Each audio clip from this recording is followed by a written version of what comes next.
Sir ఇప్పుడు ఈ భట్టీలో ఈ ఎన్ని కిలోల మటన్ ఉంటుంది అండ్ ఎలా స్టెప్ బై స్టెప్ ఎలా తయారు చేస్తారో చెప్పండి. ఫస్ట్ స్టెప్ వచ్చేసి మేడం మటన్ మనం మినరల్ వాటర్లో వాష్ చేసిన తర్వాత బట్టీలో వేస్తాం. దాంట్లో వాటర్ పోసి పచ్చిమిరపకాయలు వేసి ఒక 2-3 అవర్స్ వరకు బాగా బాయిల్ చేస్తామండి. మటన్ అనేది ప్రాపర్గా మొత్తం బాయిల్ అయిపోవాలి.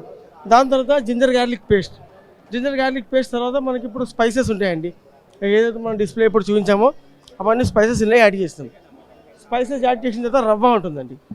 రవ్వ అయిన తర్వాత దీన్ని ఒక ½ అన్ అవర్ వరకు దమ్ పెడతారండి. 1 అవర్ వరకు దమ్ తర్వాత హలీం గోటా ప్రాసెస్ అవుతుంది. గోటా తర్వాత మనము నెయ్యి అనేది యాడ్ చేసి హలీం సర్వ్. ఒక హండీలో ఎంత నెయ్యి వాడతారండి? ఒక్క హండీలో 10 కేజీల నెయ్యి వాడతామండి. 10 కేజీల 10 కేజీల నెయ్యి వచ్చేస్తామండి. ఒక హండీలో మటన్ ఎంత అన్నారు? మటన్ 100 కేజీ అండి. 100 కేజీ మటన్ అండ్ ఒక 10 కిలోల నెయ్యి. 15 కిలోల నెయ్యి. 15 కిలో నెయ్యి యూజ్ చేస్తామండి. ఇప్పుడు మీకు సెకండ్ ప్రాసెస్ చూపిస్తానండి. మసాలా కలుపుతున్నారు ఇప్పుడు. ఓకే, సో ఇప్పుడు సెకండ్ ప్రాసెస్ చూద్దాము.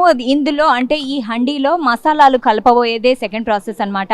సో మసాలాలు ఇప్పుడు చూడండి ఇందులో ఏమేమి ఉన్నాయో. సో ఇప్పుడు మనం చూసుకున్నట్లయితే ఇవన్నీ మసాలాలు అండి. సో ఇది వచ్చేసి సాల్ట్ అన్నమాట. రాక్ సాల్ట్ ఉంది అండ్ దాల్చిని చెక్క ఉంది అండ్ గులాబీ రేకులు ఉన్నాయండి. చాలా రకాల స్పైసెస్ ఉన్నాయి.